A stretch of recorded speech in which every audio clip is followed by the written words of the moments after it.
भाजपा ने पैसा दिया, मोदी सरकार ने पैसा दिया था, डोनाल्ड ट्रंप के लिए चुनावी रणनीति बनाए थे। इस तरह से वाहवाही इयन ब्रेमर बार बार मोदी और मोदी सरकार के किए, केजरीवाल की सरकार की निंदा की। हमेशा कांग्रेस और राहुल गांधी के ऊपर कटाक्ष की मुद्रा में बात करते हैं। 20 ऐसे कारण कि क्यों कांग्रेस प्रशांत किशोर के ऊपर भरोसा नहीं कर सकती। डोनाल्ड ट्रंप के लिए चुनावी रणनीति इयन ब्रेमर ने बनाया था और मोदी के लिए प्रशांत किशोर ने बनाया था। इयन ब्रेमर ने कहा था कि मोदी हिंदुस्तान के आर्थिक सुधार के लिए सबसे उपयुक्त सर्वोत्तम विकल्प। योगी सरकार के बनने पर भाजपा को बधाई दिया था। और Ian Bremer, Prashant Kishor, Donald Trump या नरेंद्र मोदी के बीच जो अतरंगी संबंध जो हमने बताया, उसको समझने के लिए और कुछ चाहिए।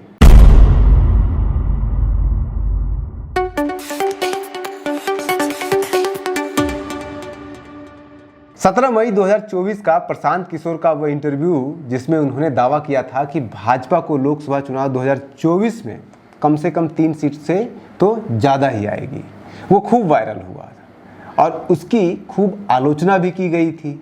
लेकिन ठीक 5 दिन के बाद, 17 मई के ठीक 5 दिन के बाद एनडीटीवी के ऊपर एक और इंटरव्यू हुआ था और उस इंटरव्यू में अमेरिका के एक दूसरे चुनावी रणनीतिकार ने भी यही दावा किया था कि लोकसभा चुनाव 2024 में भाजपा को कम से कम 305 सीट तो आएगी, उससे 10 सीट ज़्यादा भी आ सकती है।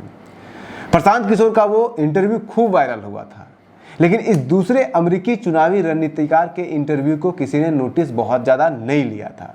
कुछ अंग्रेजी अखबारों में छपा था। कांग्रेस और इंडिया गठबंधन घटक दल के नेता और समर्थक दोनों प्रशांत किशोर के ऊपर आरोप लगाने लगे कि प्रशांत किशोर ऐसा भाजपा और मोदी सरकार से पैसा लेकर के बोल रहे हैं, झूठ बोल रहे हैं। लेकिन सवाल ये उठता है कि अगर प्रशांत किशोर को ऐसा बोलने के लिए भाजपा ने पैसा दिया, मोदी सरकार ने पैसा दिया था, तो फिर उस चुनावी रणनीतिकार, अमेरिकी चुनावी रणनीतिकार को पैसा किसने दिया था, ये दावा करने के लिए, झूठा दावा करने के लिए कि बीजेपी को, भाजपा को उस चुनाव में 305 से ज़्यादा सीटें आएगी। प्रशांत किशोर के चुनावी भविष्यवाणी के ऊपर हम एक अलग से वीडियो बना चुके हैं आपके लिए, इसलिए यहाँ पर इस वीडियो में हम यहाँ पहले बात कर लेते हैं उस अमेरिकी चुनावी रणनीतिकार के बारे में जिसने 22 मई 2024 को भविष्यवाणी किया था कि इस लोकसभा चुनाव 2024 में बीजेपी को कम से कम 305 सीट तो आएगी ही आएगी। इस चुनावी रणनीतिकार, अमेरिकी चुनावी रणनीतिकार का नाम है Ian Bremmer. Ian Bremmer America में यूरोसिया ग्रुप है, उसके संस्थापक हैं, जिन्होंने इसकी स्थापना 1998 में किया था। जिस तरह से प्रशांत किशोर ने आईपैक भारत में 2013 में अलग अलग राजनीतिक दलों और उम्मीदवारों को चुनावी रणनीति बनाने में मदद करती है, उसी तरह से यूरोसिया ग्रुप अमेरिका के अलग अलग राजनीतिक दलों का चुनावी रणनीति बनाती थी शुरुआती दौर में। इसी तरह से जिस तरह से प्रशांत किशोर चुनावी रणनीतिकार से धीरे धीरे एडमिनिस्ट्रेटर का काम करने लगे हैं, भारत सरकार के लिए, अलग अलग सरकार के लिए डेवलपमेंट का प्रोग्राम बनाने लगे हैं, जैसे कि बिहार सरकार के लिए उन्होंने ऐसा दावा करते हैं कि 7 निश्चय उन्होंने ही बनाया है। इसी तरह से इयन ब्रेमर भी एक समय के बाद अलग अलग सरकारों के लिए डेवलपमेंट का प्रोग्राम, पब्लिक पॉलिसी बनाने में मदद करने लगे अमेरिका के अंदर। और अब तो वो इंटरनेशनल लेवल पर इस तरह की पॉलिसी बना करके लोगों को मदद करते हैं, पॉलिसी बनाने में मदद करते हैं।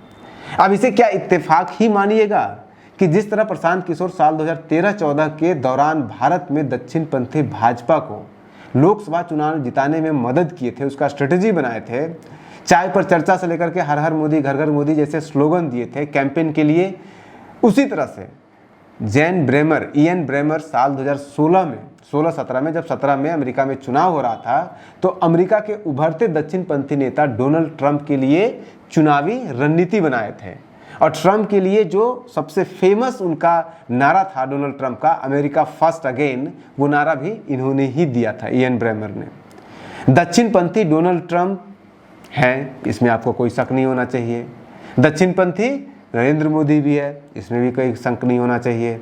डोनाल्ड ट्रंप के लिए चुनावी रणनीति इयन ब्रेमर ने बनाया था और मोदी के लिए प्रशांत किशोर ने बनाया था, इसमें भी कोई लाग लपेट नहीं है। डोनाल्ड ट्रंप के लिए चुनावी प्रचार मोदी ने किया है, ये भी एक सच है। हालांकि नॉर्मली ऐसा नहीं होता है कि भारत के प्रधानमंत्री किसी दूसरे देश के राष्ट्रपति के लिए चुनाव करें उनके चुनाव प्रचार में, लेकिन उन्होंने ऐसा किया था जब मोदी चुनाव हार रहे थे।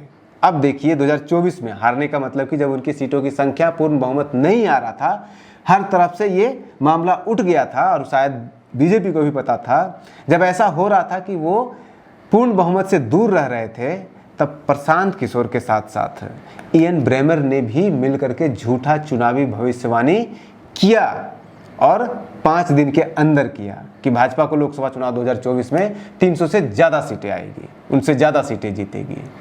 और कुछ चाहिए आपको? Ian Bremer, Prashant Kishor, Donald Trump या नरेंद्र मोदी के बीच जो अतरंगी संबंध जो हमने बताया उसको समझने के लिए और कुछ चाहिए? कम है तो ये भी जान लीजिए कि जिस तरह से प्रशांत किशोर 2014 के लोकसभा चुनाव के बाद मोदी के साथ काम करना बंद कर दिए थे, जैसा कि वो कहते हैं, जैसा कि वो बताते हैं, उसी तरह से और मोदी सरकार या भाजपा सरकार की जगह जगह आलोचना भी कुछ हद तक करने लगे थे, उसी तरह से इयन ब्रेमर भी 2017 में जब डोनाल्ड ट्रंप देश के राष्ट्रपति अमेरिका के बन गए थे, तो अमेरिका के राष्ट्रपति बनने के बाद इयन ब्रेमर उनके खिलाफ बहुत कुछ बोलने लगे, उनकी आलोचना करने लगे थे। ये भी कम है तो अब ये भी सुन लीजिए कि कब कब और किन मुद्दों पर इयन ब्रेमर भारत में मोदी सरकार और भाजपा का समर्थन कर चुके हैं। मई 2019 का या फिर दिसंबर 2019 में 2 बार इयन ब्रेमर ने कहा था कि मोदी हिंदुस्तान के आर्थिक सुधार के लिए सबसे उपयुक्त सर्वोत्तम विकल्प है। ये एक विदेशी चुनावी रणनीतिकार ने बोला था भारत के प्रधानमंत्री, भारत के एक सरकार के बारे में। मार्च 2017 में यूरेशिया ग्रुप ने यूपी में योगी सरकार के बनने पर भाजपा को बधाई दिया था और ये कहा था कि स्टेट का इलेक्शन इंपॉर्टेंट होता है जीतना किसी भी पार्टी के लिए, किसी भी केंद्र में बैठी हुई सरकार के लिए। 2020 में जब दिल्ली में दंगे हुए थे तो यूरेशिया ग्रुप ने एक और आर्टिकल लिखा और उन दंगों में कहीं ना कहीं सटल ढंग से दिल्ली सरकार, मतलब कि केजरीवाल की सरकार की निंदा की थी। जून 2017 में इन्होंने भाजपा को सलाह दिया था कि भाजपा किसी भी कीमत पर दक्षिण भारत के मतदाताओं को अपनी तरफ लुभाने का प्रयास करे, उनके ऊपर अपना प्रभाव बढ़ाने का प्रयास करे। अभी जब 4 जून को लोकसभा चुनाव 2024 का परिणाम आ गया तो 24 घंटे के भीतर 5 जून को यूरेशिया ग्रुप के ऊपर, उसके वेबसाइट के ऊपर एक और आर्टिकल छपा, एक और दावा किया गया कि भारत को एनडीए की सरकार की जरूरत है, एनडीए की सरकार से भारत को फायदा होगा।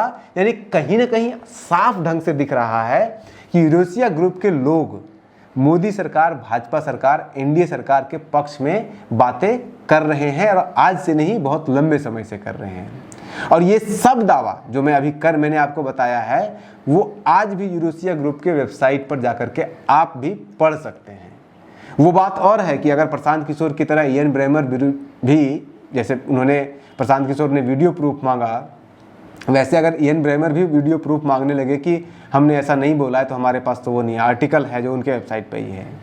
लेकिन अगर हमें लगता है कि मोदी, प्रशांत किशोर और यूरेशिया ग्रुप वाले इयन ब्रेमर के बीच अतरंगी संबंध समझने के लिए इतने उदाहरण काफ़ी होने चाहिए। 22 मई को ये दावा करने के बाद कि बीजेपी को 303 सीटों से ज़्यादा आएगा, उसके बाद फिर उन्होंने लगभग 28 मई को इसी साल एक दावा और किया था कि मोदी सरकार के दौरान विदेश नीति जो मोदी सरकार की है उसमें बहुत सफलता मिली है। मोदी ग्लोबल साउथ, यानी ग्लोबल साउथ कहते हैं जितने भी एशिया के देश हैं, उन सबके बड़े लीडर के रूप में उभर रहे हैं। इस तरह से वाहवाही इयन ब्रेमर बार बार मोदी और मोदी सरकार के किए हैं।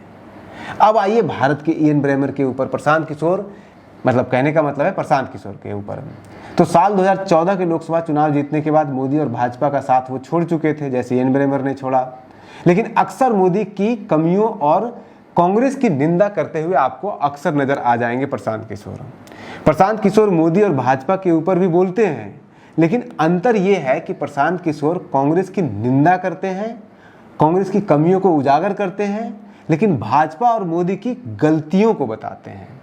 अब आप ये समझिए कि गलतियां और कमजोरियां और गलत करना और गलती करने में क्या अंतर है, इसी से आपको ये समझ में आ जाएगा।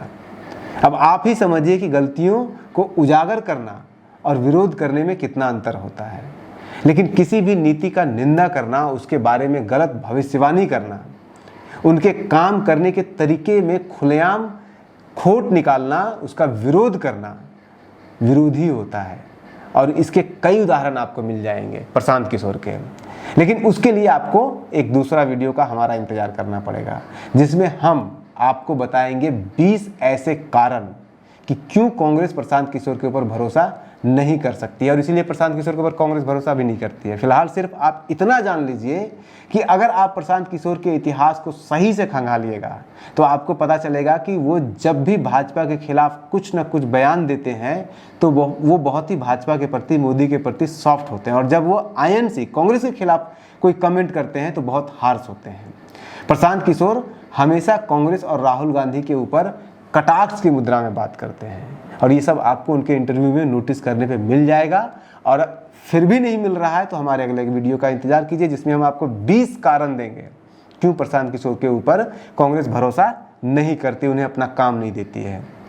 बने रहिए न्यूज़ हंटर के साथ, ऐसे वीडियोज़ अभी बहुत आने बाकी हैं। नमस्कार।